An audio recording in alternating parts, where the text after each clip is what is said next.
Hello class, this is the transportation problem and we're looking at sensitivity analysis. This is the solution we got in the previous video, and we looked at the binding, non-binding constraints. We're going to look at sensitivity analysis because there is even a trick with that. And so we said that solver table, the add-in, the free add-in that you have access to, will give you one-way solver table and two-way solver table, which means you can change one input or two inputs.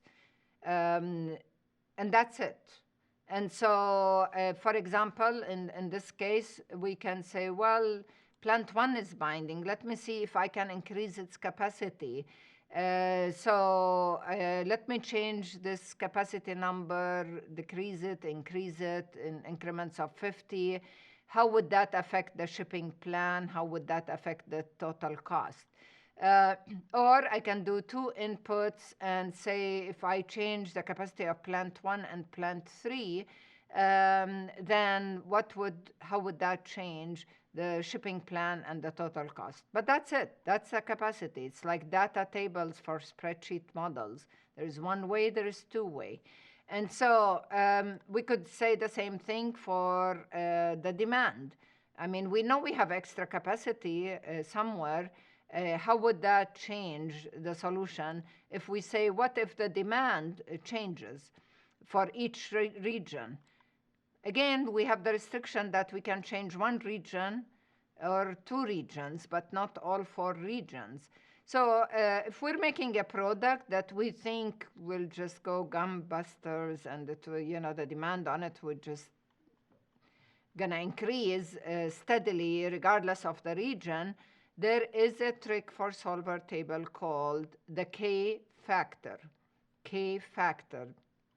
where we can change the problem slightly, and this is the change here.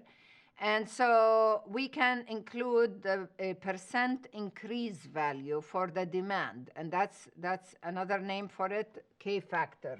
And so K factor is really the percent increase in the demand. So we carry the original demand to here, and we say new demand, and we put 0%, and we change this to a formula. And the formula would be int, which is change it to an integer, J18, which is the K factor, J18, this cell here, multiplied by 1 plus J19, and so 1 plus the 450. And so this is, if we, right now it's 0%. So this formula, if we make J18 is the original demand, J19 is the percent, the K factor. So it's integer, J18 original demand plus the percent increase, the K factor, and we make the K factor absolute. So then when I copy it to the right, the K factor doesn't change, but we want the demand to change. And so if we put the K factor at 0%, these calculations are the original demand. There was no increase in demand.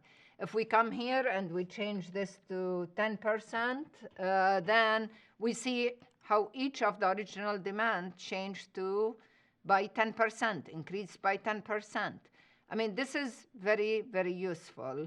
If you're sure that the demand will be steady, there will be a steady increase or a steady decrease across the board. And that's better than having to run so many solver tables by doing customized ones. Unless you're up to it and you want to modify the add-in, the solver table, to allow for that and to mean more runs. So the option is there. I believe the author makes that available, the code available.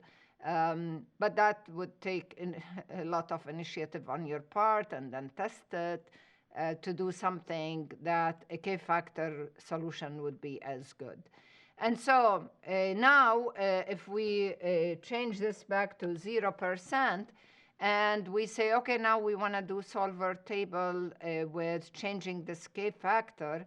So let me call solver table, run solver table, and one way, it'll be a one way. And notice what I've done. Now the solver table is running with the input cell, the K factor. So I'm saying rerun solver by changing this K factor from 0 to 0.25 in increments of 5%. So we want to make it 0%, which is the original demand, 5% increase, 10%, 15, 20. Instead of having to do this so many times, I just use the K factor in solver table, and then I will look at G13 to G15, which is my transportation. It is J13 to J15, how much were shipped from the 3 plants, and the total cost. So that's solver table is very useful for that. So if I say, okay, it ran just so quickly where it increased the demand. This is the original demand, the original solution. So this is a confirmation for me that it's correct. And then it increases the demand by 5% across the board. Of course, it's going to increase the cost. Increase the demand, increase the cost, until what happens? I reach a ceiling somewhere else. What's a possible ceiling? The capacity or the demand? And so if the demand is increasing, the capacity will increase. We know Plant 2 had extra capacity. Once it filled that capacity, then that's it. It's going to become infeasible. We cannot increase the demand by more than 20%. Again, very valuable information for management. And that's the K factor. Thank you.